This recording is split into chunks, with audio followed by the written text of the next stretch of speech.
y vi volar por en medio del cielo a otro ángel que tenía el Evangelio eterno para predicarlo a los moradores de la tierra, a toda nación, tribu, lengua y pueblo.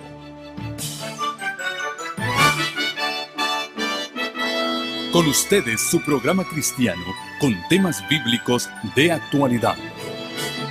Un programa que trae al mundo la verdad presente. Este es el Evangelio eterno.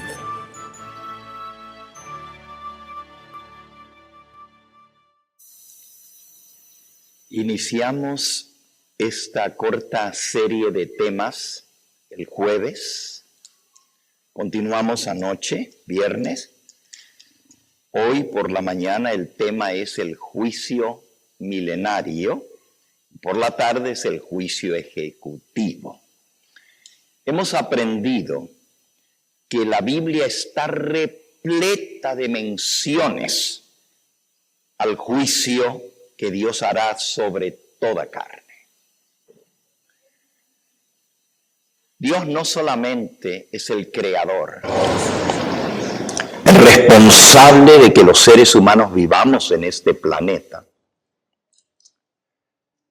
pero Él también creó a los ángeles y a todos los habitantes de otros mundos que nunca cayeron. Sin embargo, a todos los seres creados, seres inteligentes creados por Dios, no me refiero ahora a animales o a peces o a aves o a reptiles, sino a seres a quienes Dios les dio raciocinio, ángeles, habitantes de otros mundos, y a los seres humanos les dio algo muy valioso que se llama el libre albedrío. La facultad de tomar decisiones libremente. De servir a Dios porque decidimos hacerlo. De amar a Dios porque Él nos amó a nosotros. Y de obedecerle porque de esa manera mostramos nuestro amor a través de la obediencia. Todos los ángeles están en el mismo plano que nosotros en su elección de servir a Dios.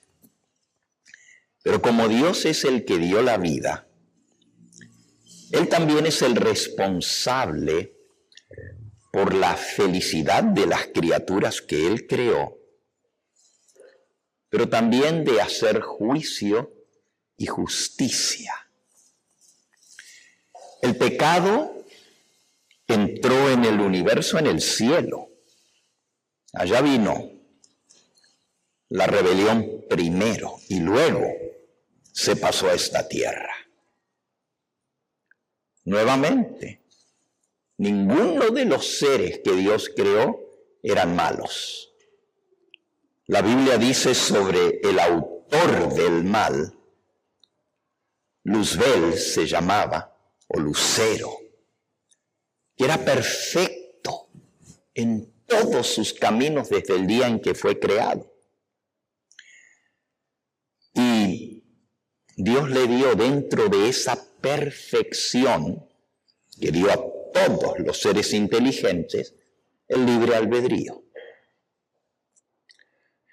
Para Dios, la libertad es tan importante que la hizo parte de la trama de nuestro ser. Todo ser humano anhela libertad y el que no la tiene, la busca desesperadamente. Los pueblos quieren libertad, los individuos quieren libertad. Y Dios nos hizo con ese anhelo de ser libres. Pero cuando esa libertad se usa como libertinaje para hacer aquello que no trae felicidad a las criaturas, ni a uno mismo, ni a los seres que nos rodean, Dios tiene que poner parámetros. La felicidad mía no puede dañar la felicidad de mi prójimo. Todos tenemos el mismo derecho a ser felices. Y si lo que yo hago, porque yo quiero hacerlo, porque soy libre de hacerlo, afecta negativamente a otro ser que Dios le dio la misma libertad, entonces mi derecho termina donde comienza el derecho de mi vecino. Por eso Dios estableció leyes. Y esas leyes son para la felicidad de sus criaturas. Y cuando nos regimos por esas leyes y las obedecemos, todos somos felices. Les doy un ejemplo muy sencillo. Muchos de ustedes tienen una licencia de conducir. Y salimos a la calle confiados en que los demás que están manejando también sepan conducir. No quisiéramos encontrarnos con alguien que no sabe manejar y nos golpee o nos dañe. Pero aun cuando todos los que manejan deben tener una licencia de conducir, hay personas que usan esa libertad, porque el tener una licencia de conducir nos da libertad de movernos, de ir a un lugar a otro. Pero cuando se usa esa libertad para violar las leyes de tránsito, pone en peligro a todos los demás choferes. Y uno dice, pero yo puedo hacer lo que quiera porque tengo libertad. Y si la luz está en roja, yo me paso en rojo. Podemos hacerlo, pero no debemos hacerlo. Las leyes son para garantizar nuestra seguridad y nuestra tranquilidad al manejar. De igual manera, la ley de Dios fue establecida para que nosotros seamos felices. Y para que al funcionar dentro de esos parámetros establecidos por Dios, podamos lograr la expresión máxima del propósito de nuestra vida. Otro ejemplo.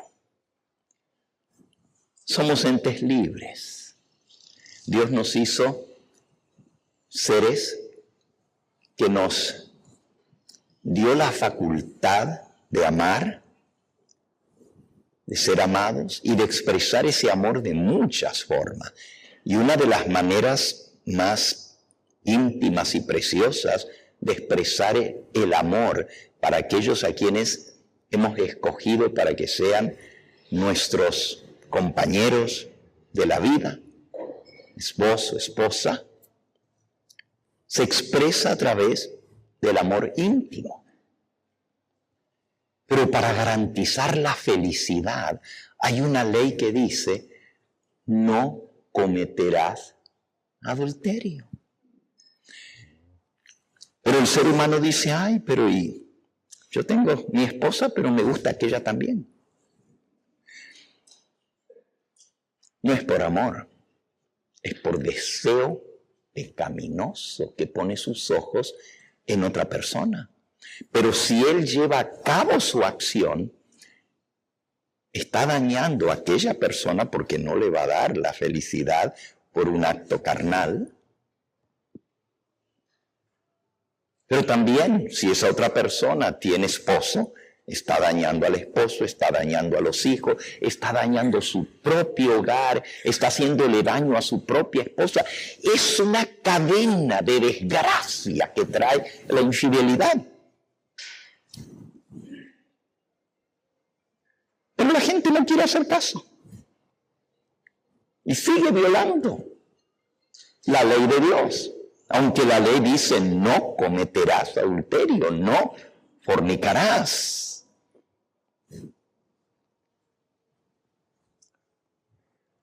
Eso es lo que trae la desgracia en este mundo, las transgresiones de la ley.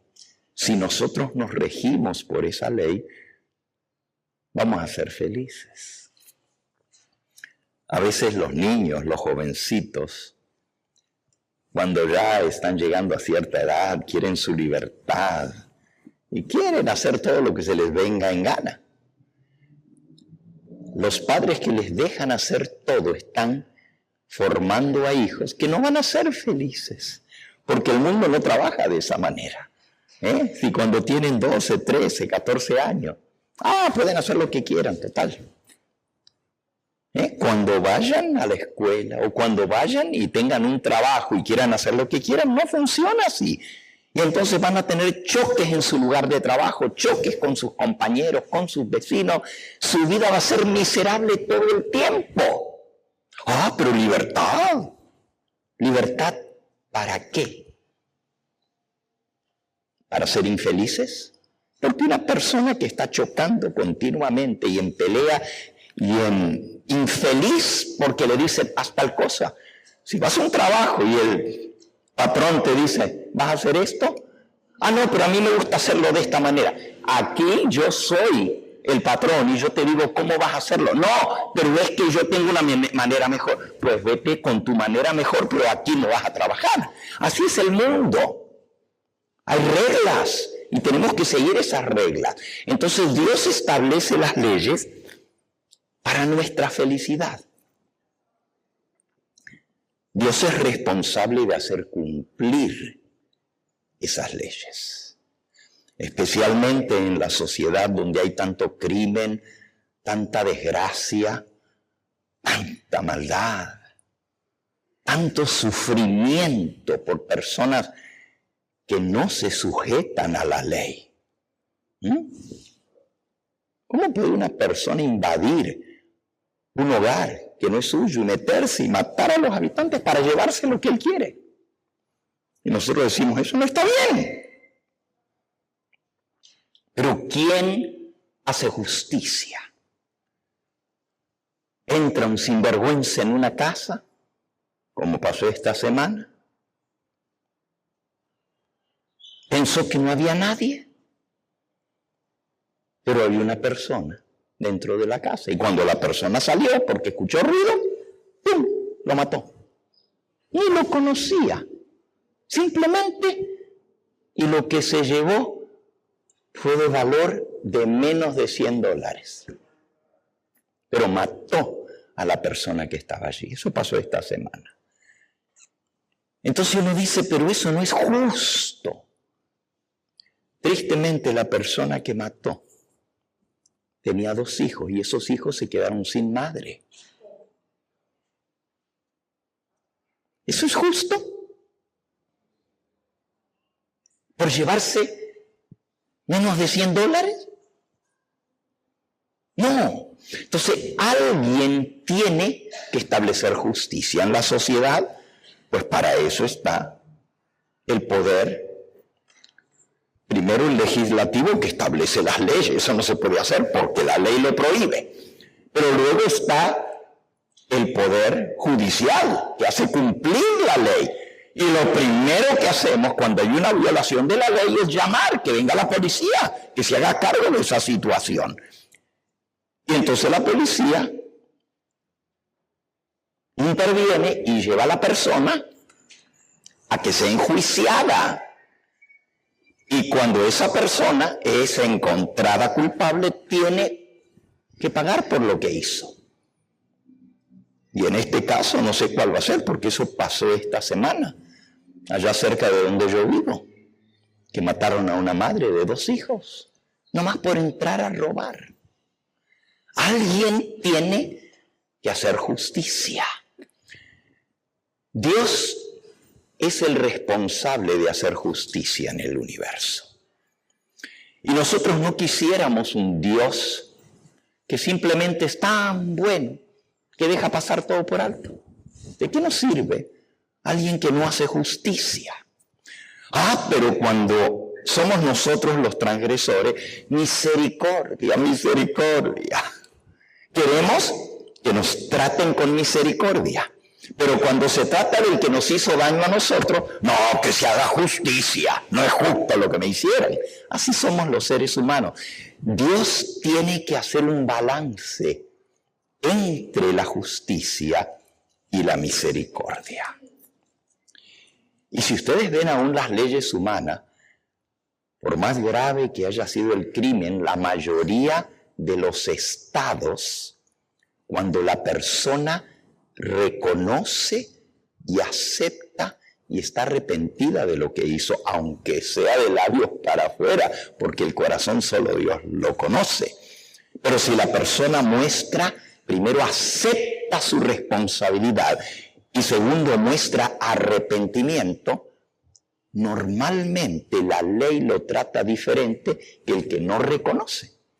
Aún para la pena capital, si una persona confiesa, no lo matan. Le pueden dar 100 años de cárcel, pero no lo matan porque confesó. Esa es la ley humana. La ley de Dios, alguien tiene que ser responsable de cuál va a ser el castigo. La ley estipula parámetros del castigo. De tantos años a tantos años por este crimen. Este otro crimen se castiga con esto y esto. Pero hay una laxitud entre 10 años y 20 años para el crimen según los agravantes o según los atenuantes. Y ese es el trabajo del abogado defensor. Una vez que ya lo encontraron culpable, el abogado defensor busca que le pongan una condena más suave, más corta, mientras que el fiscal dice, no, hay que darle la máxima fuerza de la ley. Y ahí está la discusión. Bueno, en el juicio de Dios que Él hace sobre los seres humanos para establecer justicia, Dios tiene que tener en cuenta de que si Él muestra misericordia, tiene que lidiar con todo un universo que está viendo y que dice, ¿y por qué lo perdona? Si lo hizo, si todos lo vimos, si es culpable. Ah, pero nomás porque se arrepintió, ya Dios le perdona. Sí, es cierto que Dios perdona por pura gracia, y gracia quiere decir algo que no nos merecemos. Él nos perdona, pero la vida de la persona va a corroborar si Dios hizo bien en perdonarlo o no. Por eso el juicio es por la vida. Cada uno dará cuenta, 2 Corintios 5:10, a Dios por lo que hizo mientras estaba en esta tierra, sea bueno o sea malo. Entonces el juicio está basado en nuestra vida, no nomás en lo que decimos. Hay muchos que creen, yo ya acepté a Cristo y ya estoy salvo. Y hace 20 años atrás yo pasé al frente y acepté a Cristo, pero seguí viviendo como se me dio la gana. Pero como ya acepté a Cristo, ya soy salvo. Y cuando venga el Señor me voy a ir con Él. Pero mi vida demostró que ni soy obediente, ni soy amante de Dios, ni de mi prójimo. Por eso anoche leímos que Dios va a juzgar cómo tratamos a nuestro prójimo y cómo tratamos a Dios. Dios no puede ser burlado. Dios no se va por lo que ve. El hombre mira lo que está delante de sus ojos, pero Dios mira las intenciones del corazón. Y Él lee más allá. Dice el libro de Hebreos, en el capítulo 4, que es tan penetrante el conocimiento de Dios. En el versículo 13 de Hebreos 4, no hay cosa creada que no sea manifiesta. Manifiesta quiere decir que quede clarito ante su presencia. Antes bien, todas las cosas están desnudas y abiertas a los ojos de aquel ante quienes tenemos que dar cuentas. A Dios no lo engañamos. Él conoce las intenciones del corazón. Por eso el versículo anterior dice: la palabra de Dios es viva y eficaz, más penetrante que toda espada de dos filos, penetra hasta partir el alma y el espíritu y las coyunturas y los tuétanos, discierne los pensamientos y las intenciones del corazón. Fíjense las dos cosas que Dios puede discernir. Nosotros no. Yo no puedo mirar aquí a mi hermana y decir, ella está pensando esto. Muchas veces lo hacemos y eso es juzgar. ¿Cómo yo voy a decir? Yo sé su intención. Oh, se lo veo en el rostro. Mira nomás cómo mira. Pero solo Dios conoce el corazón. Pero no solamente no puedo leer los pensamientos de los demás, tampoco las intenciones del corazón. Porque a veces hacemos actos buenos, pero las intenciones no son las correctas. Lo hacemos para ser vistos.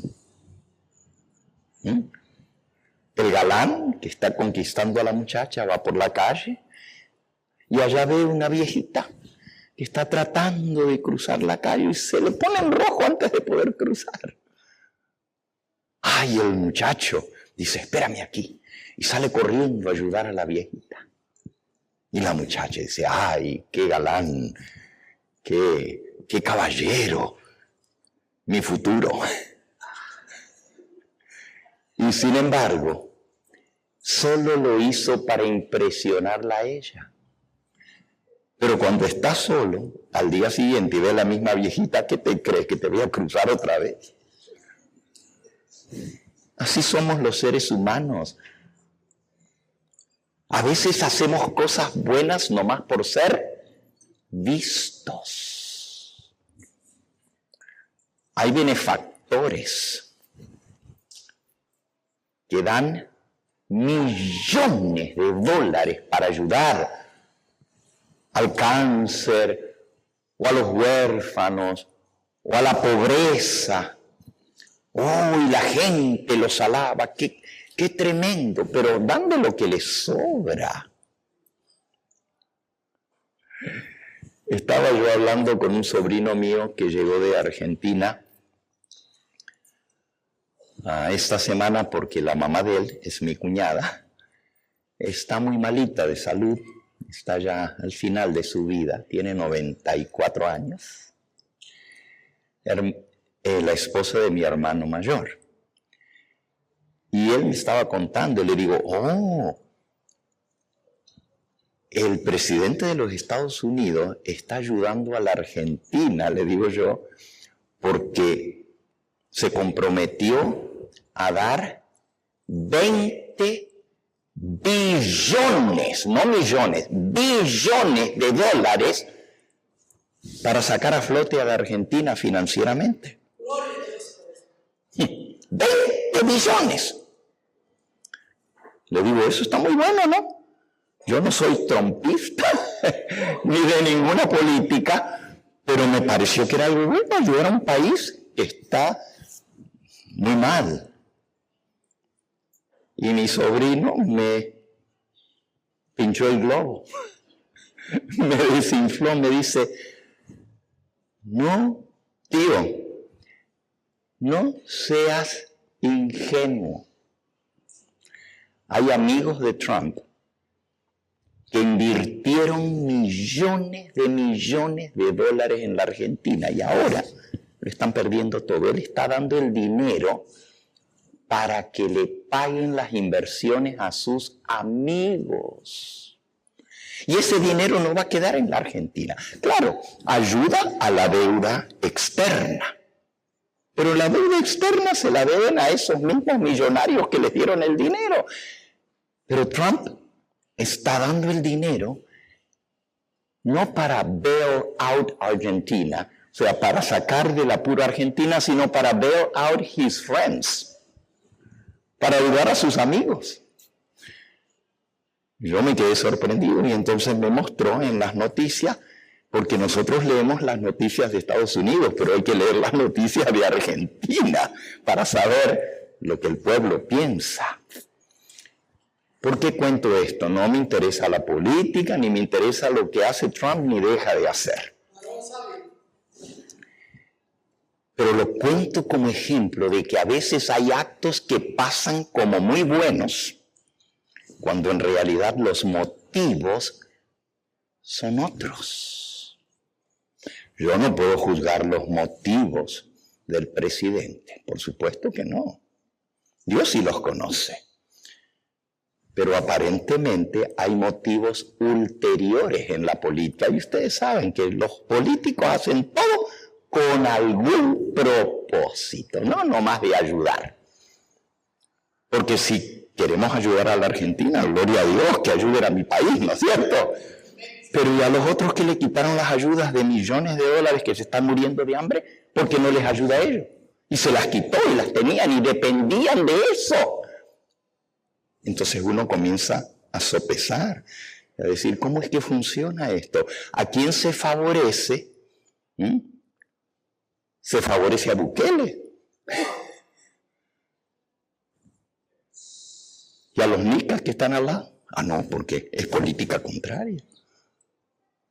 Entonces, no es el interés de ayudar a la gente. Hay cosas ulteriores por detrás.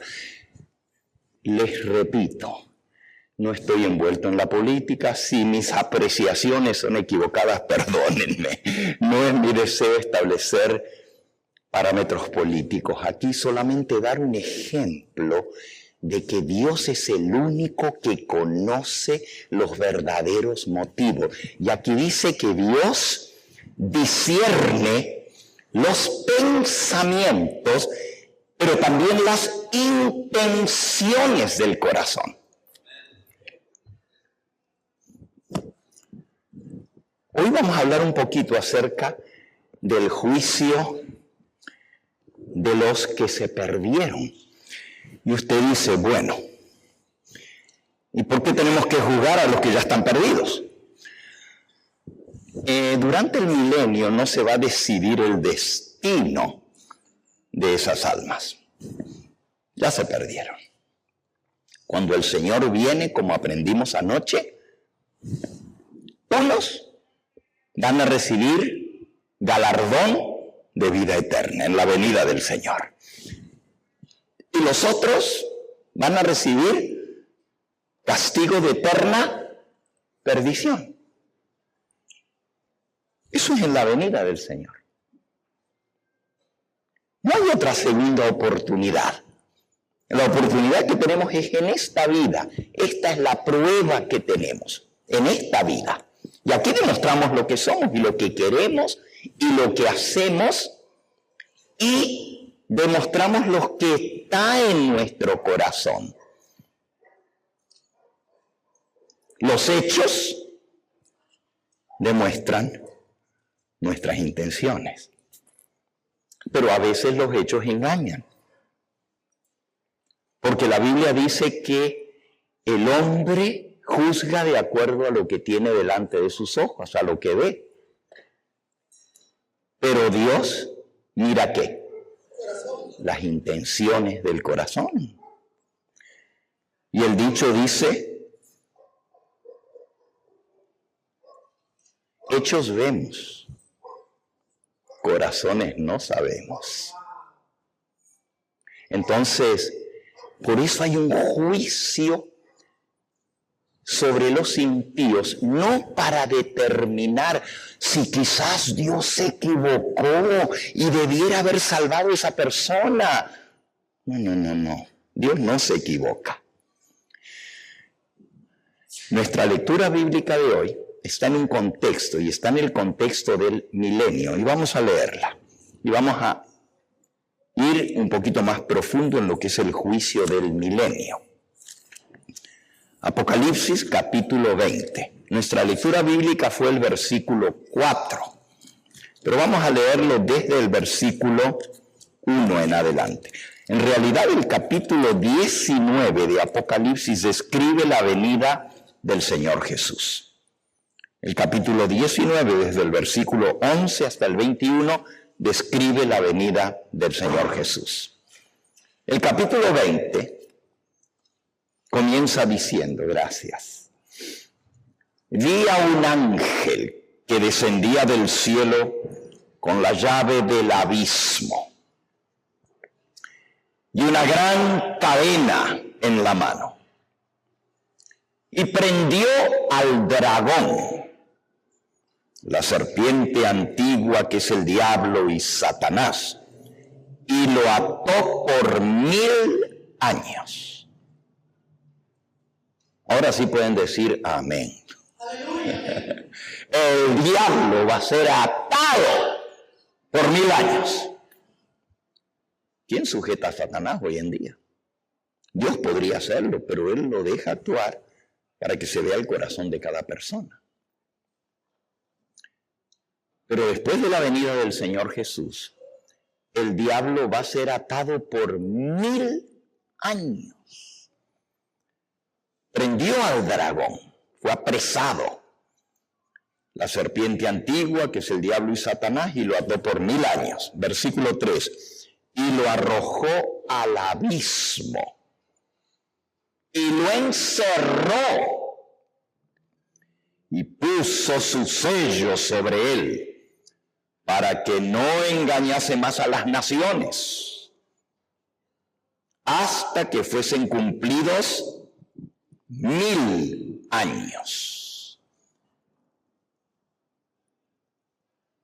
Pero lo que sigue no son muy buenas noticias. Y después de esto, de 1000 años del diablo en la cárcel, no cadena perpetua, sino 1000 años. Después de esto debe ser desatado por un poco de tiempo. Eso no es muy bueno. ¿Y por qué Dios lo va a desatar por un poco de tiempo? Es lo que vamos a estudiar hoy. Sigue diciendo el versículo 4, y vi tronos, y se sentaron sobre ellos los que recibieron facultad de juzgar, o como dice la Reina Valera antigua, de 1909, les fue dado hacer juicio, y vi a las almas de los decapitados, los mártires, por causa del testimonio de Jesús y por la palabra de Dios, los que no habían adorado a la bestia ni a su imagen y que no recibieron la marca en sus frentes ni en sus manos, y vivieron. Habían sido decapitados, pero volvieron a vivir. En la venida del Señor Jesús van a ser resucitados. Pero los vi, dice, que vivieron y reinaron con Cristo 1000 años. Y se sentaron sobre tronos y se les dio la facultad de juzgar. Nada más justo que aquellos que murieron como mártires ahora se sienten a juzgar a los que los atropellaron y asesinaron a ellos.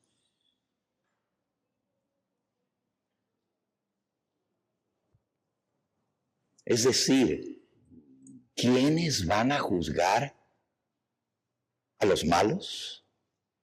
Aquellos que fueron dañados por ellos. ¿No creen que eso es justo? Y usted dice, bueno, pero el hombre es muy vengativo y el hombre puede usar de mucha venganza. Los salvados ya no tienen esos sentimientos en sus corazones y van a juzgar rectamente. De eso es lo que habla el apóstol Pablo en Primera de Corintios, en el capítulo 6. Y él está dándolo como ejemplo de que los justos, los hijos de Dios, no nos guiamos por sentimientos ni porque me gusta este y este otro me cae mal. Nos guiamos por principios y hacemos las cosas rectamente. Dice 1 Corintios capítulo 6. ¿Osa o se atreve alguno de vosotros cuando tiene algo contra otro ir a juicio delante de los injustos y no delante de los santos?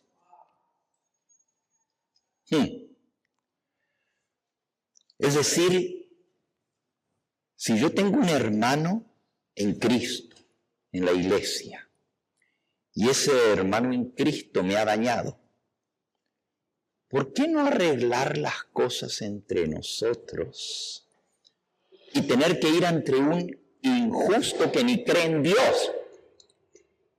Y que cuando ve cómo estos dos se están arrancando los ojos, van a decir, esos son los cristianos, miren. Y dice que son cristianos, y miren. Eso es lo que está diciendo Pablo. ¿Osa, se atreve alguno de vosotros, cuando tiene algo contra otro, ir a juicio delante de los injustos y no delante de los santos? Más adelante él sigue explicando que si somos hijos de Dios, debe haber personas espirituales que puedan servir de jueces o que puedan servir de árbitros cuando hay pleitos entre los hermanos, pero no llevarlo ante una corte de injustos. Seguimos leyendo. ¿O no sabéis? Y ahora viene la parte que yo quería leer, que tiene que ver con el juicio de los 1000 años. ¿O no sabéis que los santos han de juzgar al mundo?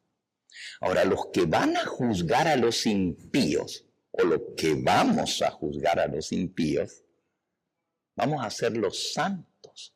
Y los santos no tienen deseos de venganza.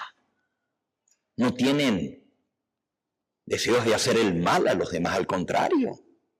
Si nosotros fuimos perdonados por gracia, también podemos ejercer gracia. Pero, como amamos a Dios y amamos la paz, también queremos que se haga justicia. Porque así es Dios. Dios es justo, es misericordioso, Él perdona al arrepentido, pero el que no quiere arrepentirse también le cae su castigo. Entonces, sigamos leyendo. Y si el mundo, versículo 2, ha de ser juzgado por vosotros, por los santos, ¿sois indignos de juzgar cosas muy pequeñas? Si el destino y el castigo del mundo entero va a estar en las manos del pueblo de Dios, que tiene el carácter de Dios. Por eso podemos juzgar justamente, porque tenemos el carácter de Dios, el carácter de Cristo. Y si ustedes que dicen ser hijos de Dios y van a juzgar al mundo, no pueden ponerse de acuerdo entre ustedes y juzgar rectamente, entonces ¿cómo van a juzgar al mundo? ¿No? Y sigue diciendo el versículo 3. ¿O no sabéis que hemos de juzgar a los ángeles? ¡Wow! A los ángeles vamos a juzgar. Claro, no los ángeles buenos, ellos no van a ser enjuiciados. Los ángeles que se rebelaron contra Dios, que según el libro de Judas están guardados en prisiones y oscuridad. También lo leímos anoche. Segunda de Pedro 2:4 y Judas, versículo 6. Los ángeles que pecaron, que se rebelaron contra Dios, están aguardando el día del juicio. ¿Y quiénes los van a juzgar? Nosotros. Dice, ¿no sabéis que hemos de juzgar aún a los ángeles? Cuanto más las cosas de esta vida. Todo este contexto donde Pablo revela esta tremenda verdad, que los santos vamos a participar en el juicio, está en el contexto de que no debemos llevar a juicio a nuestros hermanos. Sigan leyendo, hay consejos muy interesantes, no es mi tema ahora sobre esto, pero solo les muestro el contexto. Sigue diciendo, si pues tenéis juicios sobre cosas de esta vida, ¿ponéis a juzgar a los que son de menor estima en la iglesia? No, tú escoges al más sabio y al que es estimado porque es una persona recta para que sirva de árbitro. Bueno, pues si nosotros como humanos hacemos esto, sigue diciendo, para avergonzaros os digo esto. Pues ¿qué? ¿No hay entre vosotros sabio, ni aun uno que pueda juzgar entre sus hermanos? Sino que el hermano con el hermano pleitea en juicio, y esto ante los incrédulos. Son cosas muy interesantes que vale la pena estudiar. ¿Podemos los cristianos llevar a juicio a otro hermano de la iglesia? ¿Que no hay en la iglesia personas sabias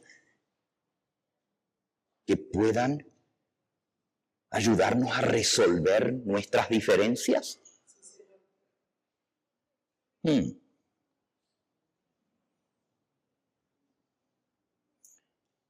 El hermano lleva a juicio al hermano y entre incrédulos. Y el diablo se ríe. Esos son los cristianos, mira. Esos son los cristianos. Versículo 7.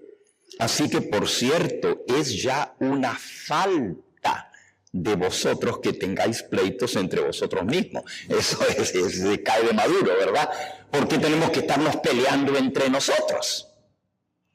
Pero sucede, hermano, sucede entre los cristianos y sucede en esta iglesia que hay pleitos entre hermanos o entre hermanas o aún entre esposos y esposas. Esta semana me tocó lidiar con una situación entre un esposo y una esposa, pero lo llevaron a corte al esposo ante incrédulos.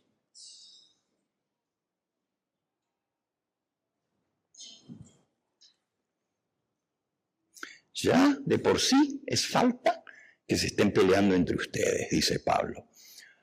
¿Por qué no sufrís más bien el agravio? ¿Por qué no sufrís más bien el ser defraudados? O sea, te hicieron daño. Entonces lo quieres llevar ante una corte. ¿A lograr qué? Que se demuestra que eres el culpable. ¿Por qué no aceptar el daño que te hicieron y hacer las paces? Dice Pablo. Consejo muy sabio. Repito, ese no es mi tema de hoy. Estoy mostrando el contexto del juicio.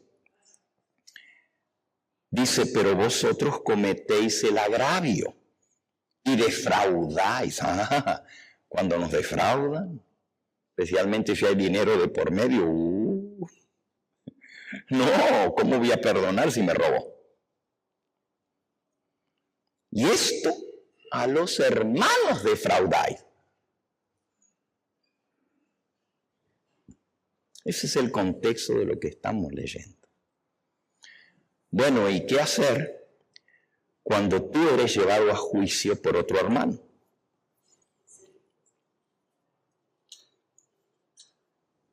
Tú no iniciaste el juicio, pero a ti te llevan a juicio. ¿Qué haces? ¿Te defiendes? Les hablo por experiencia propia. A mí me llevaron a juicio mis hermanos de mi iglesia.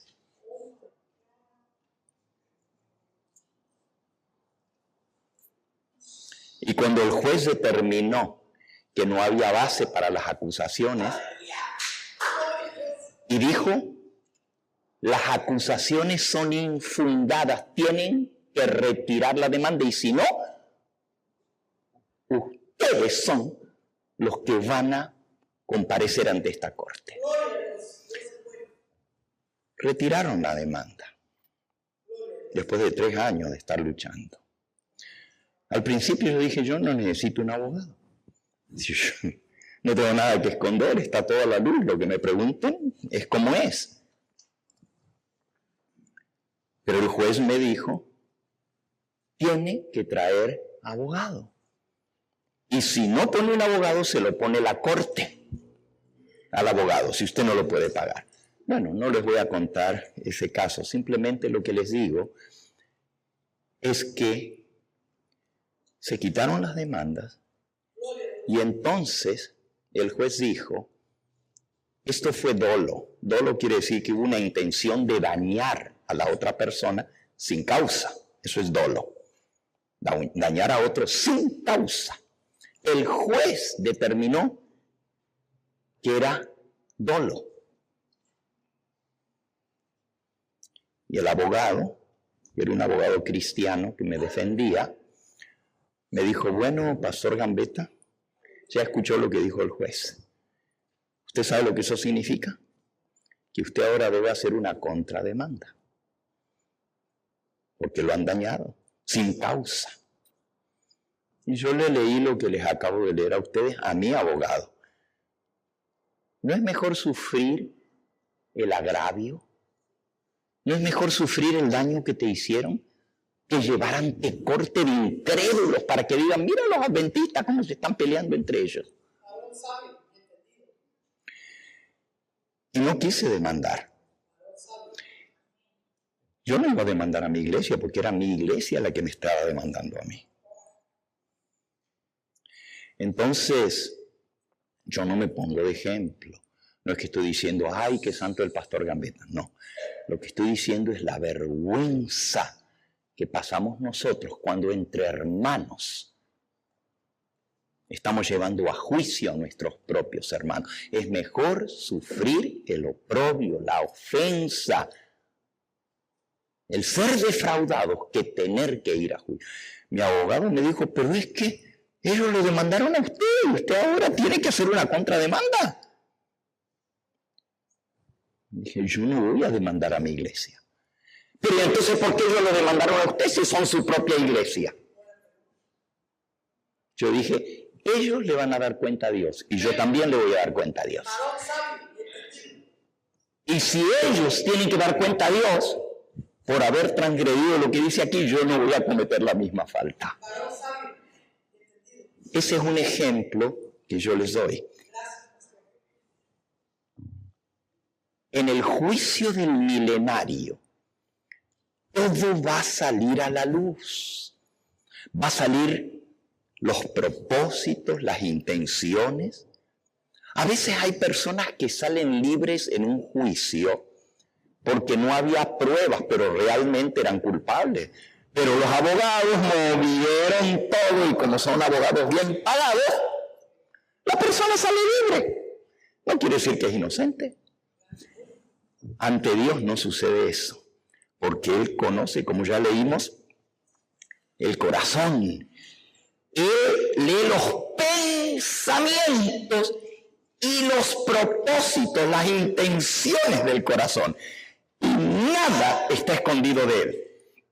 Todo está desnudo delante de Él. Las cosas que se hacen en el lugar más recóndito y secreto, con la luz apagada, donde nadie lo ve, Dios lo está viendo. Y a Él no lo engañamos. Entonces, Dios va a permitir que los redimidos, cuyos corazones han sido santificados, puedan participar en el juicio. Porque es justo. y para quitar toda duda del corazón de los redimidos.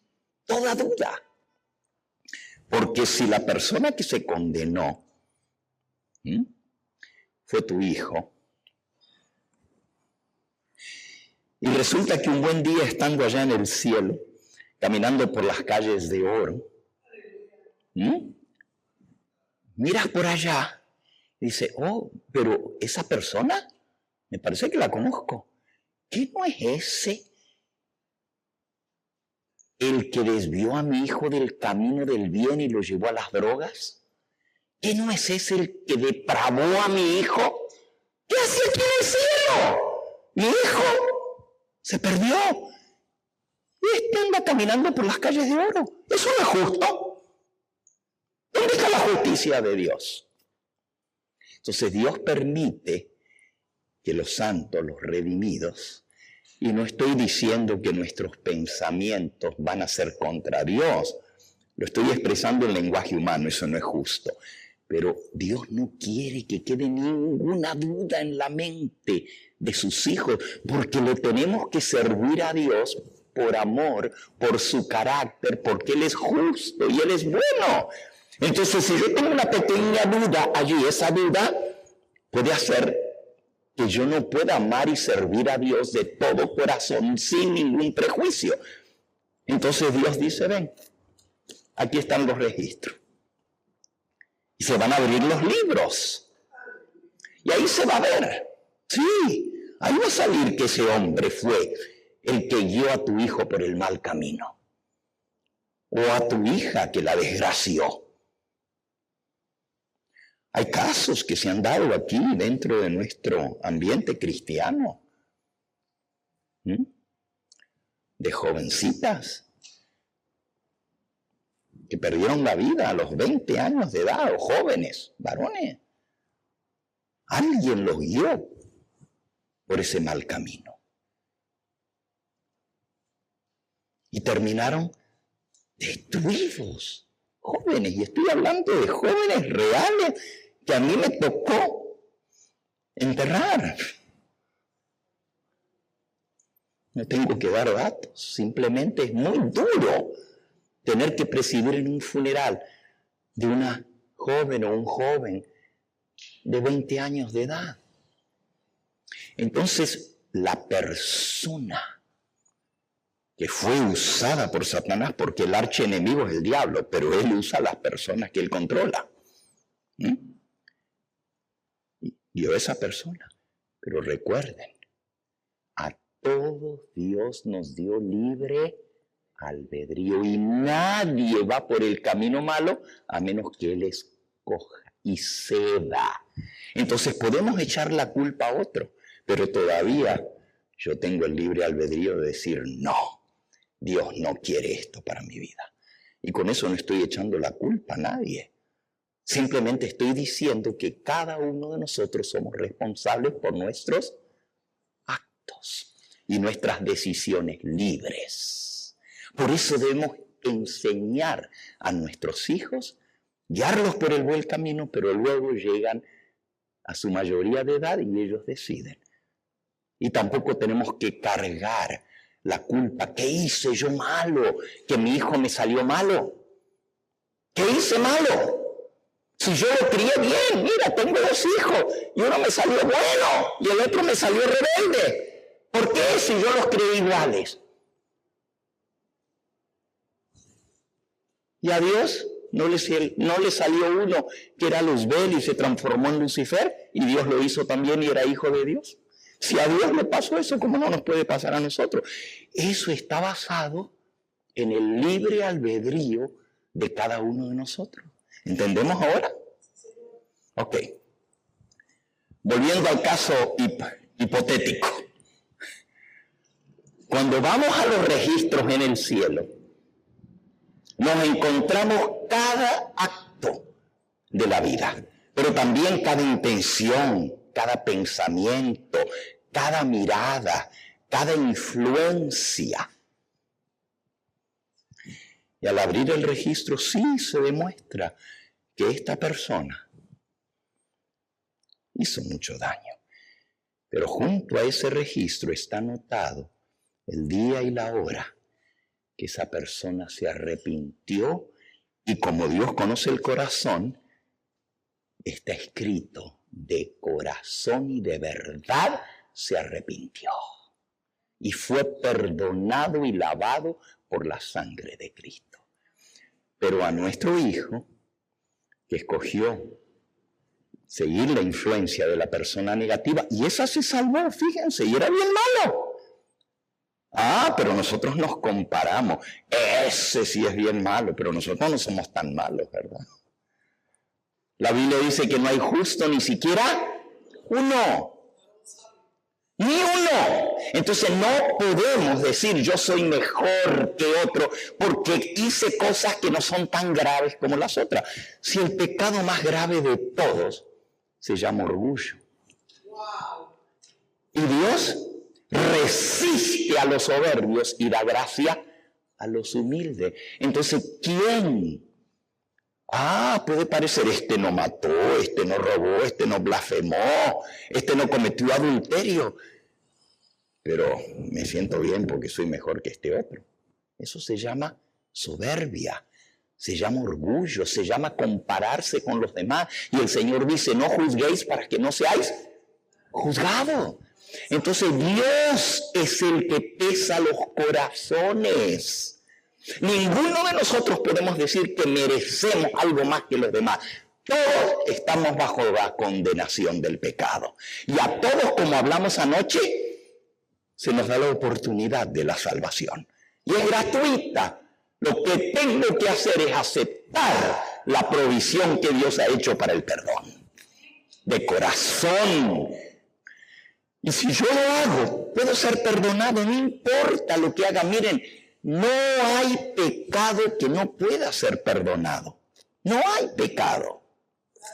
Dice Mateo, el Evangelio de Mateo, en el capítulo 12,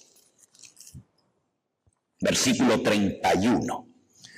Todo pecado y blasfemia será perdonado a los hombres. ¿Cuánto pecado puede ser perdonado? Todo pecado y aún blasfemia contra Dios puede ser perdonado a los hombres. Pero, versículo 31, última parte. Mas la blasfemia contra el Espíritu no les será perdonada. Así que hay una excepción. Todo pecado puede ser perdonado, no importa qué pecado tan horrendo tú pienses, hay sangre expiatoria para ese pecado, menos la blasfemia contra el Espíritu Santo. No puede ser perdonada. Versículo 32. A cualquiera que dijere alguna palabra contra el Hijo del Hombre, le será perdonado. ¿Quién es el Hijo del Hombre? Cristo. Hasta podemos blasfemar contra Cristo y eso puede ser perdonado. Y usted dice, pero ¿cómo Dios va a perdonar que yo blasfeme contra Cristo? A cualquiera que dijere alguna palabra contra el Hijo del Hombre, le será perdonado, obviamente, si se arrepiente y confiesa su pecado. Pero al que hable contra el Espíritu Santo no le será perdonado, ni en este siglo, ni en el venidero. Por cierto, hago un paréntesis. No tiene que ver con el tema. ¿Cómo dicen que el Espíritu Santo no es una persona, sino que es el mismo Cristo?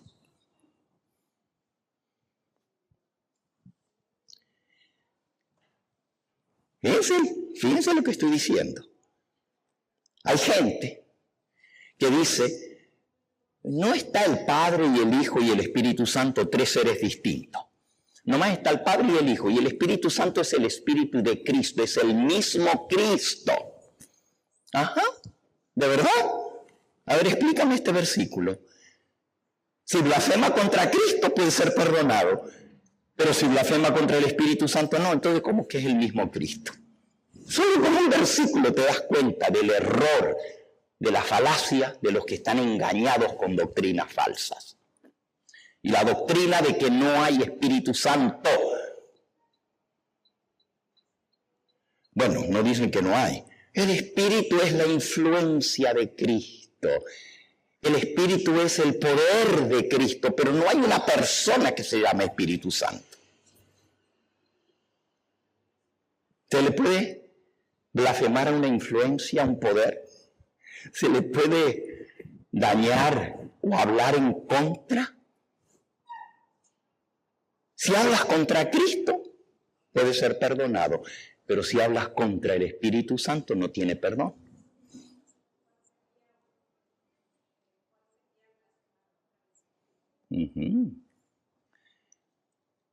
Sí, la pregunta lógica es, bueno, ¿cuál es el pecado que no se puede perdonar? ¿Qué significa blasfemia contra el Espíritu Santo? Se los explico muy cortito, no es mi tema de hoy, ¿ok? Tengo un tema que se llama la blasfemia contra el Espíritu Santo. Lo pueden buscar en Google y escucharlo con todos sus detalles y con todos los versículos. Pero en este momento solamente se los voy a responder en breves palabras.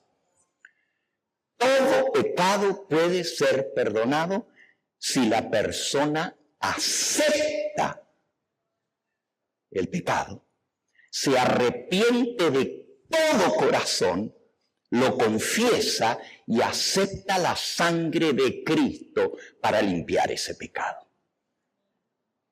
1 Juan 1:9. Si confesamos nuestros pecados, Él es fiel y justo para perdonar nuestros pecados y limpiarnos, ¿de cuánto? De toda maldad.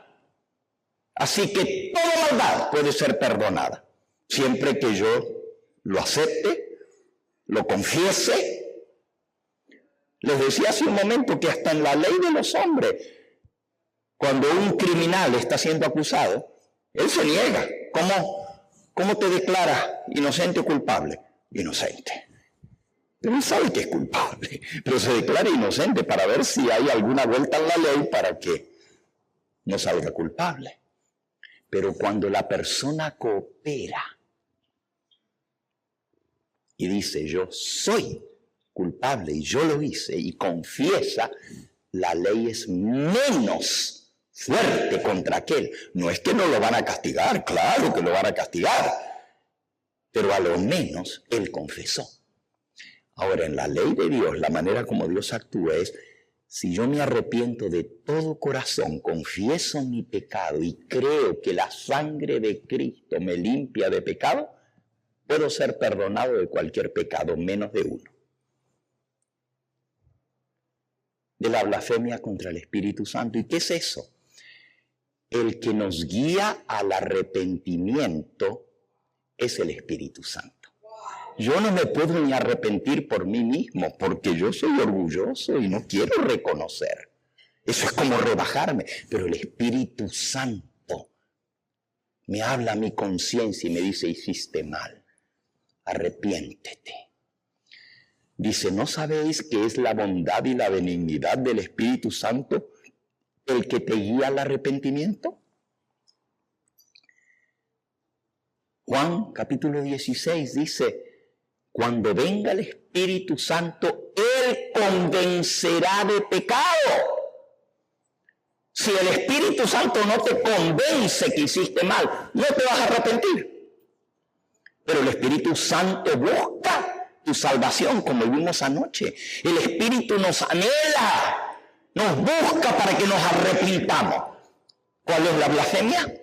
Resistir al Espíritu Santo, decir, no quiero saber nada. No me hables del Espíritu Santo. No quiero. No acepto ni me arrepiento. Y voy a seguirlo haciendo. Esa es la blasfemia contra el Espíritu Santo. Es decir, si no me quiero arrepentir, ni reconocer, ni pedir perdón, entonces ¿cómo Dios me puede perdonar si no quiero ser perdonado, si no me quiero arrepentir? Es hacer nula la obra del Espíritu Santo en mi vida. Cuando Él me llama al arrepentimiento, endurecer mi corazón. Hay muchos que suponen que el pecado imperdonable es cuando yo peco una vez, me arrepiento, Dios me perdona. Pero vuelvo a caer en lo mismo y Dios me perdona otra vez.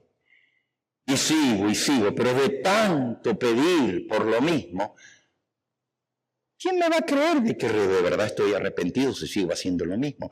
Y dicen la gente, no, el pecado del Espíritu Santo es contra el Espíritu Santo, es seguir haciendo lo mismo. No. Pecado es pecado, no importa cuántas veces. 70 veces cae el justo y vuelve a levantarse.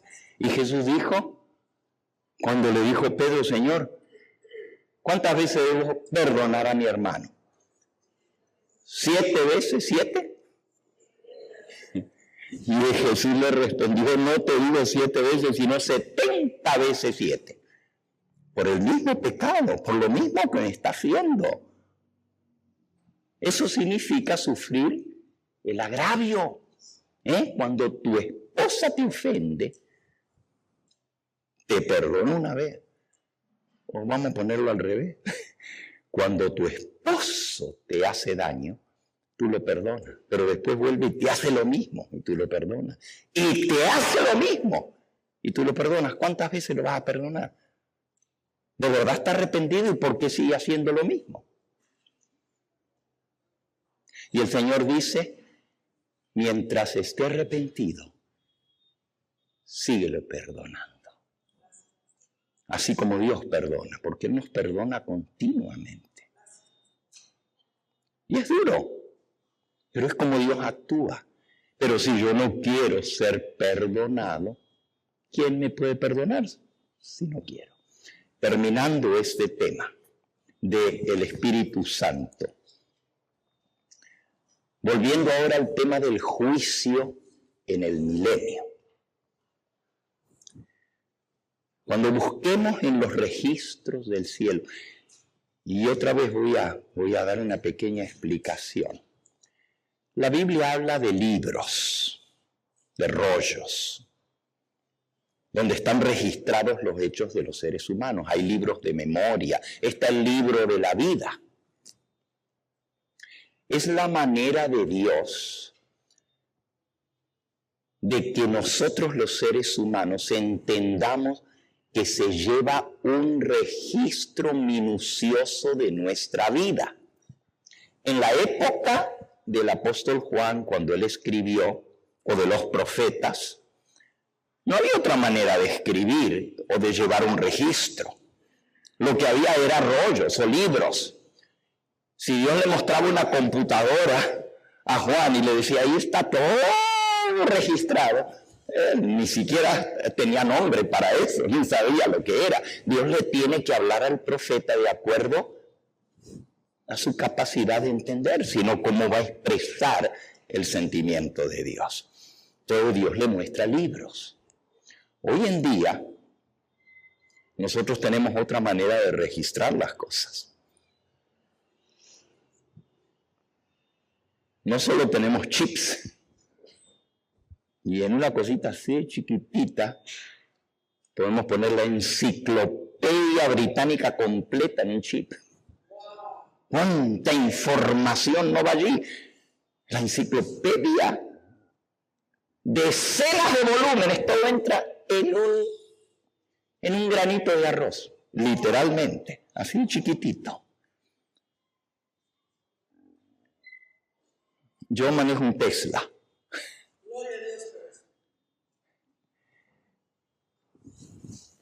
Todo queda grabado. Voy manejando y todo queda grabado. Y puedo llegar a mi casa y poner y ver todo el camino.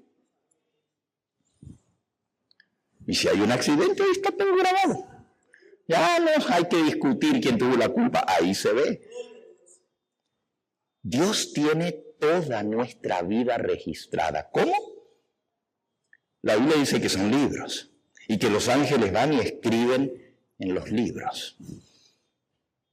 Si Dios le hubiera presentado de otra manera al profeta, no lo hubiera entendido. Lo que Dios está tratando de enseñarnos es que hay un registro de nuestra vida minucioso. En primer lugar está en la mente de Dios, y Dios es infinito, Él no se le olvida nada. Pero aparte de eso, hay un registro fuera de Dios mismo, donde se lleva ese cómputo.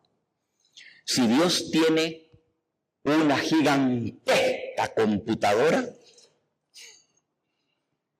bueno, gloria a Dios. Quizás Él tiene otro método de guardar las cosas. Nosotros guardamos información en un cloud, en una nube. ¿Y a dónde está guardado? ¿Dónde está? En el cloud. Lo busco dentro de mi computadora y si no estoy conectado al cloud, a la nube, no puedo ver la información, pero me conecto y está la información.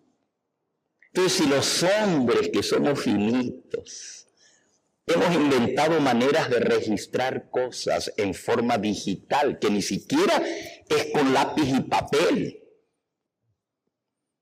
Imagínense que antes se escribía sobre tablillas de barro.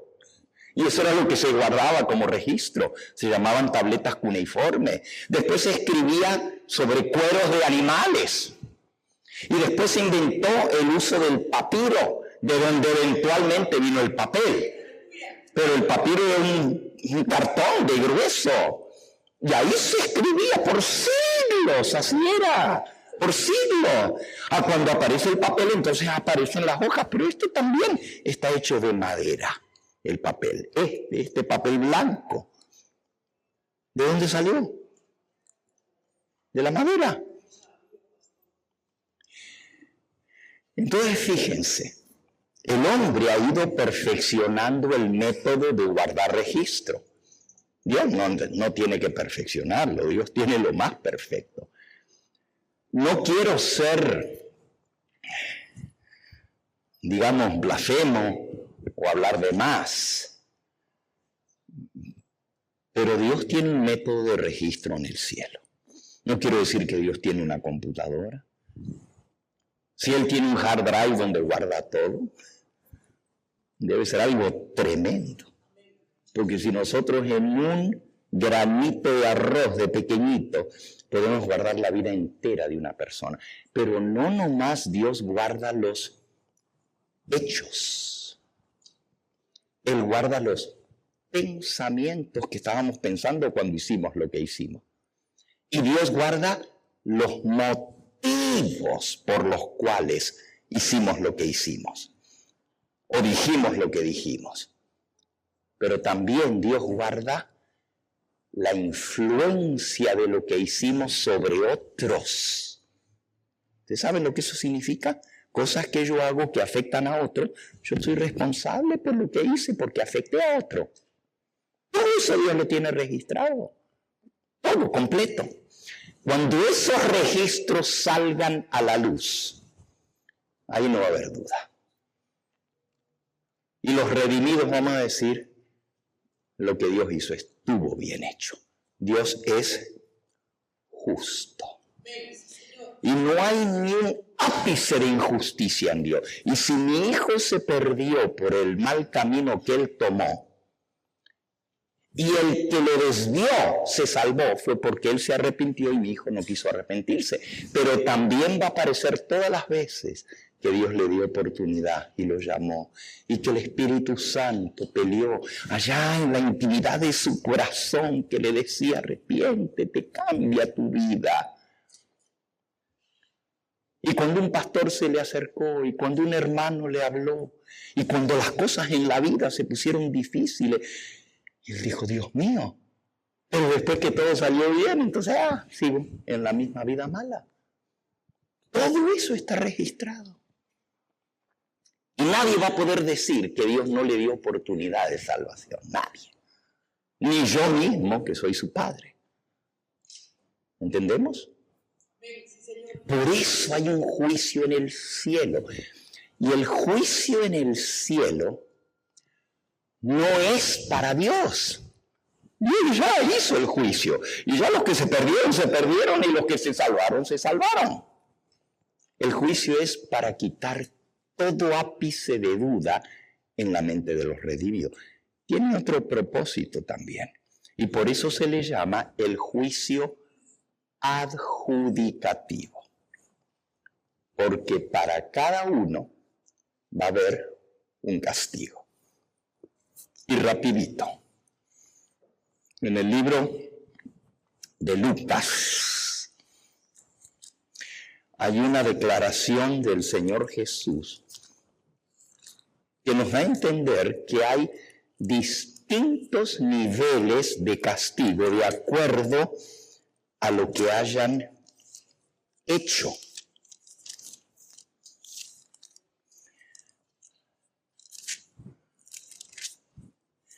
Lucas capítulo 12. Se titula La parábola del siervo infiel.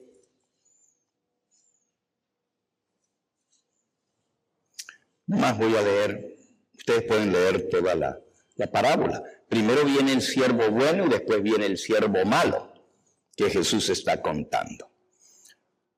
Y dice en el versículo 45 de Lucas 12, mas si aquel siervo dijera en su corazón, mi señor se tarda en venir, y comenzare a golpear a los criados y a las criadas, y a comer y a beber y a embriagarse, total, hasta que venga, todavía falta. Vendrá el Señor de aquel siervo en el día en que éste no espera y a la hora que no sabe, y le castigará duramente y le pondrá con los infieles. Pero él creía en el Señor porque dice, mi Señor se tarda en venir. O sea, creía en la venida del Señor, pero vivía como quería porque todavía faltaba. Ya voy a tener tiempo de arrepentimiento más adelante, pero déjame sacar ventaja a esto mientras puedo. Vendrá el Señor de aquel siervo y le castigará duramente y lo pondrá con los infieles. Aquel siervo, versículo 47, que conociendo la voluntad de su Señor, fíjense, conocía la voluntad de Dios, pero no se preparó, ni hizo conforme a la voluntad de Dios, recibirá muchos azotes. Mas el que sin conocer la voluntad de Dios hizo cosas dignas de azote, será azotado poco. Porque a todo aquel a quien se le haya dado mucho, mucho se le demandará. Y al que mucho se le haya confiado, más se le pedirá. Aquí me enseña que hay niveles de castigo. Unos van a recibir mucho castigo y otros van a recibir poco. Y no lo digo yo, lo dice el Señor Jesús. Algunos piensan, no, todo el mundo es bueno. Se pierden al lago de fuego y ya estuvo, se acabó. No. Cada uno pagará según sus obras. Pero lo que está de por medio no es solo lo que hice, sino lo que había en mi corazón. Si yo conocía, tengo más responsabilidad que aquel otro que hizo lo mismo, pero no conocía. ¿Ven la diferencia? Los motivos del corazón, el conocimiento y hacer en contra sabienda tiene más castigo que el que hace lo malo, pero pues no sabía. Estos niveles de azotes me dan a entender que en el juicio, tal como lo dice, y los textos los leímos anoche, cada persona pagará según sus obras. Dice, Cristo dará a cada uno conforme a sus obras. El que hizo mucho mal, mucho azote. Y el que hizo mal, pero sin saberlo, también va a ser castigado, pero menos. ¿quién determina ese castigo? ¿No? Claro, obviamente vamos a ser castigados por lo que hicimos. Pero ¿quién pone la sentencia? Este se va a quemar en 1 hora, pero este se va a quemar en 3 horas. Y este se va a quemar en 3 días. Y este va a estar quemándose el mes entero. Usted dice, ¡ay, qué horrible eso! Bueno, eso es lo que la Biblia dice, que vamos a ser quemados. ¿Quién determina eso? ¿Dios?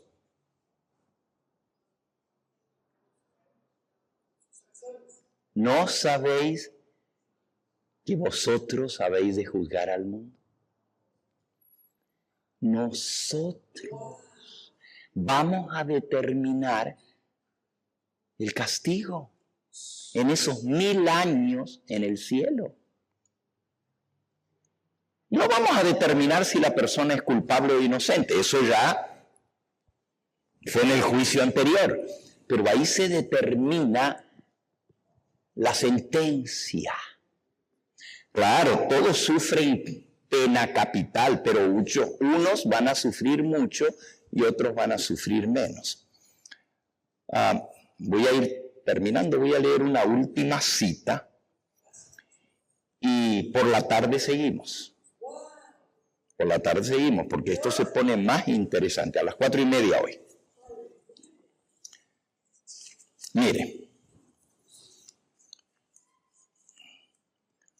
dice así: a la venida de Cristo, los impíos serán borrados de la superficie de la tierra, consumidos por el espíritu de su boca y destruidos por el resplandor de su gloria. Eso está escrito en la palabra de Dios. Van a ser fulminados donde le tome la venida del Señor. Cristo lleva a su pueblo a la ciudad de Dios y la tierra queda privada de sus habitantes. No queda nadie vivo en esta tierra después de la venida del Señor. Y aquí vienen todos los versículos. La tierra quedará totalmente vacía, completamente sin vida. Pero el único que va a quedar aquí va a ser Satanás, atado por 1000 años, y sus secuaces, los ángeles. Toda la tierra tiene el aspecto desolado de un desierto. Las ruinas de las ciudades y aldeas destruidas por el terremoto, los árboles desarraigados, las rocas escabrosas arrojadas por el mar o arrancadas de la misma tierra, están esparcidas por la superficie de la tierra, al paso que grandes cavernas señalan el sitio donde montañas fueron arrancadas de su cimiento y echadas en las profundidades del mar. ¡Qué cataclismo! Sigue diciendo. El autor de Apocalipsis, en el capítulo 20, que fue por donde comenzamos y aquí terminamos ahora, el autor del Apocalipsis, en el capítulo 20, predice el destierro de Satanás y el estado caótico de la desolación que será reducida a la tierra. Y declara que en este estado de cosas subsistirá por 1000 años. Y entonces cita los versículos, más de uno. El abismo es la tierra desolada y vacía. Escuchen ahora qué interesante. Es en esta tierra sin luz, en tinieblas, desolada y vacía, el abismo, donde Satanás con sus malos ángeles tendrá que vivir durante 1000 años. Limitado a la tierra, no podrá ir a otros mundos para tentar e incomodar a los que nunca cayeron. Aquí va a estar atadito. Ya no tiene oportunidad de ir a tentar a nadie más. Y aquí no hay nadie a quien tentar. En cierto sentido, esta es la manera como Satanás será atado. No queda nadie sobre quien puede ejercer su poder engañador. Le es del todo imposible seguir en su obra de engaño y ruina, que por tantos siglos fue su único deleite. Sigue mencionando una cantidad de versículos y entonces miren qué interesante esta frase. Durante 6.000 años, la obra de rebelión de Satanás hizo temblar la tierra. Convirtió el mundo en un desierto y destruyó sus ciudades, y a sus prisioneros nunca soltaba para que volvieran a su casa. Durante 6.000 años, su prisión, la tumba, ha recibido al pueblo de Dios y lo habría tenido cautivo para siempre el diablo si Cristo no hubiera roto sus cadenas y libertado y sacado a los presos que el diablo tenía en la muerte. Hasta los malos se encuentran ahora fuera del poder de Satanás y queda solo con sus perversos ángeles para darse cuenta de los efectos de la maldición originada por el pecado. Durante 1.000 años Satanás andará errante de un lado a otro en la tierra desolada, considerando los resultados de su rebelión contra la ley de Dios. Todo este tiempo padece intensamente en tinieblas, la tierra fría, porque no hay sol, congelada. Y ahora, despojado de su poder, no puede menos que contemplar el papel que desempeñó desde que se rebeló por primera vez contra el gobierno del cielo. Mientras que tembloroso y aterrorizado espera el terrible porvenir en que expiará todo el mal que ha hecho y será castigado por los pecados que él ha llevado a cometer. Él no va a pagar por los pecados de los demás. Cada uno va a pagar por su pecado y él por los de él. Pero él tiene que pagar por la culpa que él tiene por los pecados de los justos que se salvaron. Porque él tiene responsabilidad, él los hizo pecar. Claro, el libre albedrío, pero él los indujo. Todo eso él lo tiene que pagar. Son 1.000 años desterrado en este lugar. Para el pueblo de Dios, el cautiverio en que Satanás será motivo de contento y alegría.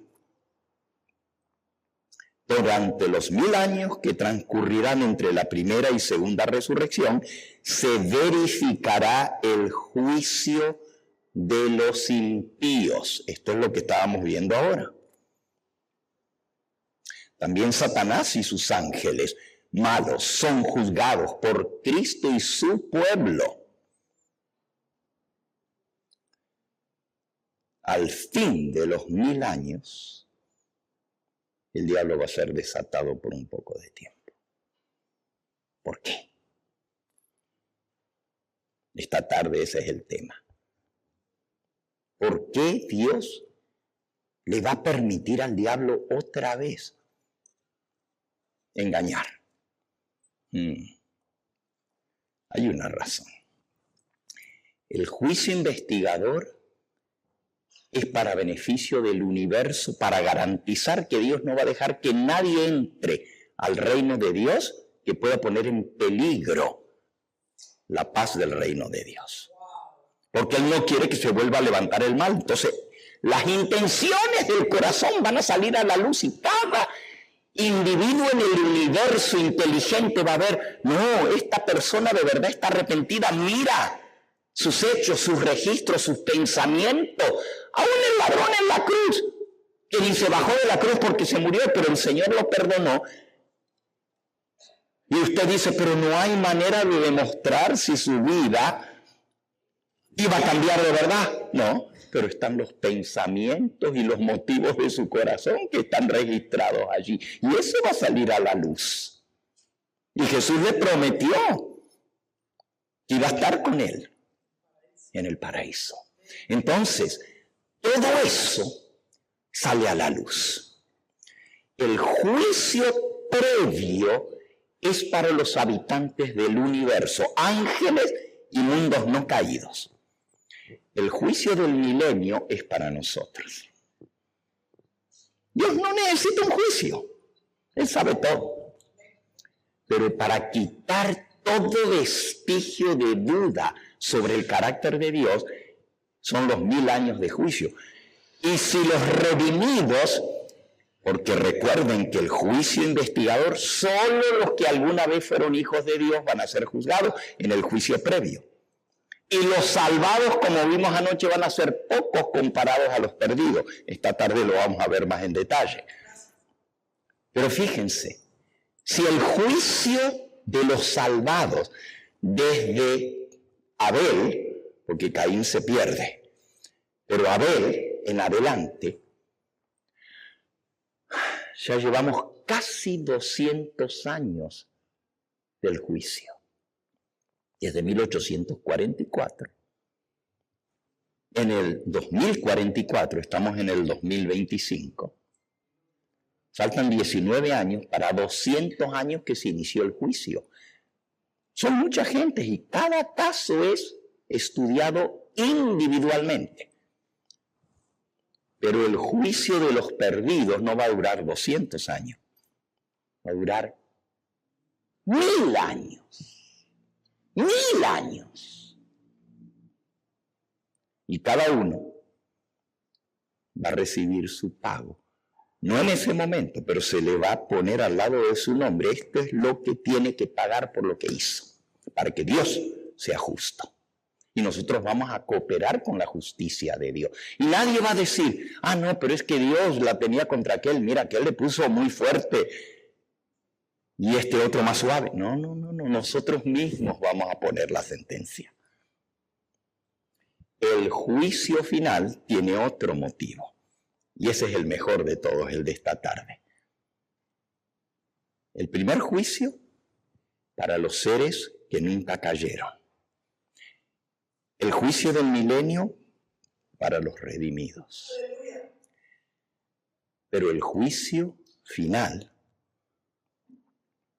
para que los mismos perdidos reconozcan la justicia de Dios. Y usted dice, los que se pierden van a decir que Dios es justo. Vean lo que vamos a ver esta tarde. Es fascinante.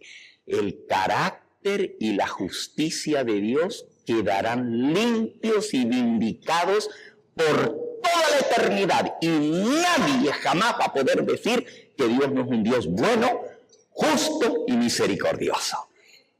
¿Por qué? Porque se va a ejecutar justicia al final de los 1000 años. Ese es el juicio de esta tarde. El juicio ejecutivo. Por hoy vamos a terminar aquí. Mi pregunta es,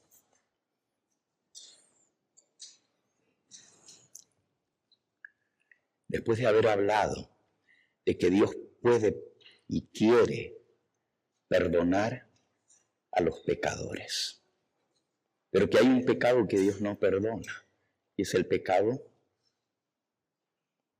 de endurecer el corazón, de rebeldía, de contumacia. No me voy a arrepentir y no quiero y a mí no me van a obligar. Cada uno hace su decisión, pero Dios te ha presentado las cosas de antemano para que sepas. Y si tú todavía no te has apropiado de la sangre preciosa de Cristo, si no has marcado el dintel de tu puerta y los postes con la sangre del Cordero en tu vida, ay de ti cuando pase el ángel de la muerte. Ay de ti, de tu familia. Pero no va a entrar en ninguno que tenga la sangre como señal. Mi pregunta es, ¿has aceptado tú la sangre de Cristo? ¿Has venido a Él para que Él te limpie? Y no digas, yo no tengo nada de que me perdone, porque aquí no hay ninguno justo. Comenzando conmigo y con todos los que estamos aquí necesitamos perdón y redención. Pero si aún no has hecho ese pacto de salvación con Cristo, este es el momento de hacerlo. ¿Y por qué lo vas a postergar? Dice la Escritura, si hoy oyes su voz, no endurezcas tu corazón. Porque va a quedar un registro que hoy estuviste aquí y Dios te habló y hasta temblaste cuando escuchaste del juicio. Y Dios te habló a tu conciencia por el Espíritu Santo y no vas a decir que Dios no te quiso salvar. Hoy es el día aceptable. Hoy es el día de tu salvación. Si hoy oyes su voz, acéptalo. Jesús dice, yo estoy a la puerta y llamo. Si alguno oye mi voz y abre la puerta, entraré a él. El Señor quiere entrar en tu vida y limpiarte de todo pecado, pero tú tienes que abrir la puerta. ¿Has visto esas imágenes donde está Jesús golpeando la puerta? Bueno, no es muy exacta la imagen, porque Jesús dice, aquí yo estoy a la puerta y llamo. Sí, se puede llamar a la puerta golpeando, pero luego dice, si alguno oye mi voz. Cuando Él llama, Él habla. Hello, it's me. Yo soy el que te invito. No desescuches mi voz. Ni siquiera golpea.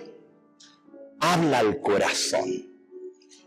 Lo que me gusta de esa imagen de Jesús, aunque el golpe de la puerta no está en la Biblia, dice, si alguno oye mi voz y abre la puerta. Lo que me gusta es que el pintor tuvo un punto muy interesante en esa pintura. Si la tuviera, la proyectaría aquí. La puerta no tiene picaporte o no tiene manivela por la parte de afuera. Solo de adentro se puede abrir. Ese es el libre albedrío. Ni el mismo Jesús que dio su vida por ti impone su presencia. Él no va a abrir la puerta para entrar. Tú la tienes que abrir. Y el único que puedes decir, sí, Señor, quiero, eres tú. Y si hoy lo aceptas, lo invitas a entrar, Él va a cambiar tu vida. Pero de ti depende.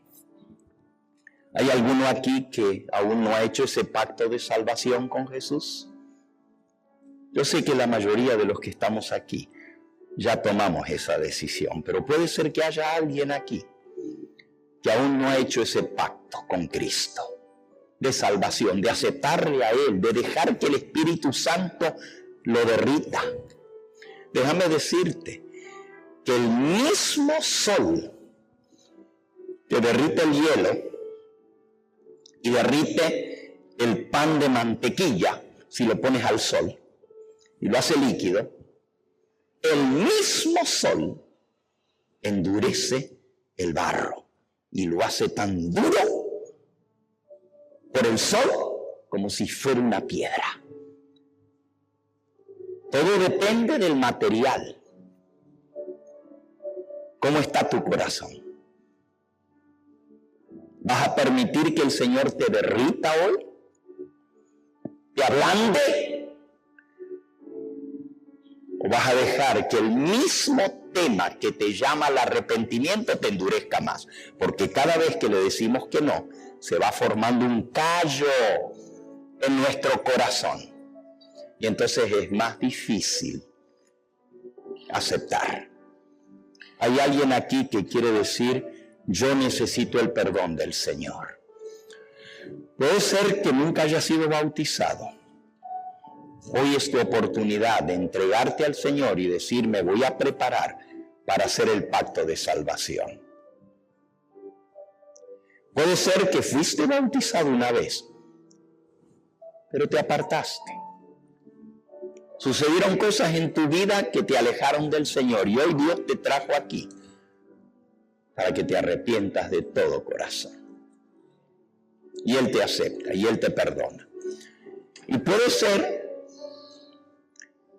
que tu corazón está duro. Y tú dices, más adelante, no quiero comprometerme hoy. No postergues tu decisión. Tú me estás viendo por la pantalla y para ti también es este llamado. Si el Espíritu Santo ha hablado a tu vida, arrepiéntete hoy, ven al Señor que será amplio en perdonar. Él dice, yo no quiero la muerte del impío, sino que viva el impío, que se vuelva de su mal camino y que sea perdonado. El Señor quiere perdonarte, pero tú tienes que abrir la puerta. Eso se llama libre albedrío. ¿Hay alguno aquí presente en esta congregación? Repito, yo sé que la mayoría de los que estamos aquí ya hemos tomado este paso, pero hay alguien aquí que quiere decir, pastor, ore por mí, yo necesito un nuevo comienzo en mi vida. Allí donde estás, levanta tu mano y yo voy a orar por ti. Amén. El Señor te bendiga a ti y a ti y a ti y a ti y a ti y a ti y a ti, mi hermana. Y tú que me ves por la pantalla, para ti también es esta invitación.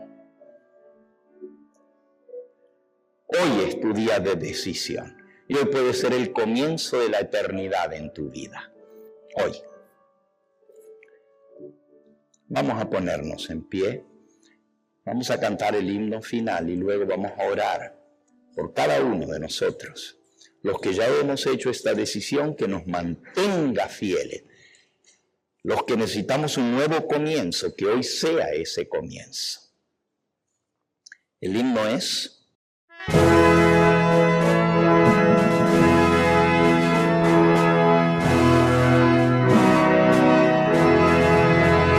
Día grande viene, un día grande viene, cerca está, cuando justos y malos separados quedarán, oh hermano, apercibido estás. Te hayas visto, para el fallo del gran tribunal. Te hayas visto, para el tribunal. Día triste viene, un día triste viene, cerca está, cuando ir pecadores nos conozco, pues dirá, oh hermano, apercibido estás. Te hayas visto, para el fallo del gran tribunal. Te hayas visto, para el tribunal. Día alegre viene, un día alegre viene, cerca está, mas su luz brilla solo en los que aman al Señor, oh hermano, apercibido estás. Te hayas visto, para el fallo del gran tribunal. Te hayas visto, para el tribunal.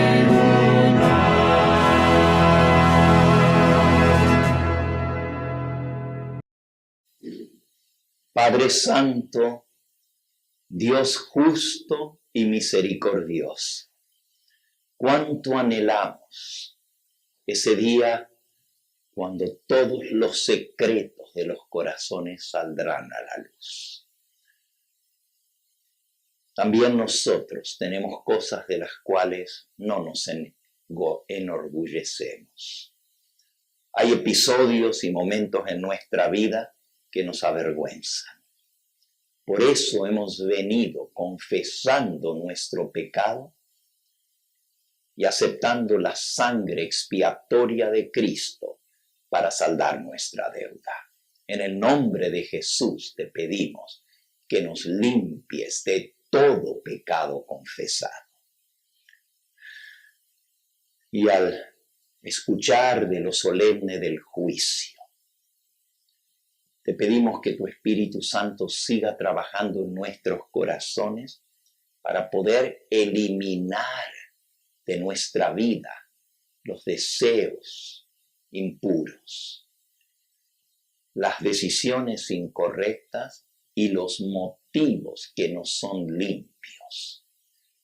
Que en nuestro corazón solamente haya amor a ti y a nuestro prójimo. En forma especial pedimos por aquellos que hoy levantaron su mano. Hay muchos que a través de la pantalla han tomado la decisión de aceptar al Señor Jesús como su Salvador. Sella esta decisión. Hay muchos aquí presentes que levantamos la mano pidiendo un nuevo comienzo en nuestra vida.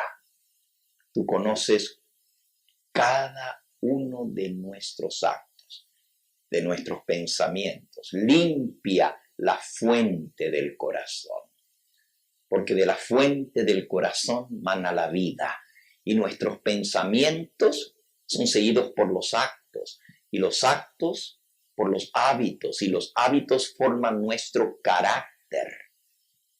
Limpia la fuente de cada corazón para que sea purificada y nuestra vida tenga ese cambio que tú puedes darnos por el poder de tu Espíritu Santo. Despídenos con tu bendición de este lugar. Tráenos nuevamente en las horas de la tarde para escuchar la vindicación del carácter de Dios ante todo el universo. Y bendice a aquellos que han tomado la decisión del bautismo, que se van a preparar para sellar su vida contigo, que lo hagan muy pronto. Te lo agradecemos todo en el nombre de nuestro Salvador, el Señor Jesucristo. Amén. Este fue el Evangelio Eterno, su programa cristiano de actualidad bíblica, trayendo al mundo la verdad presente.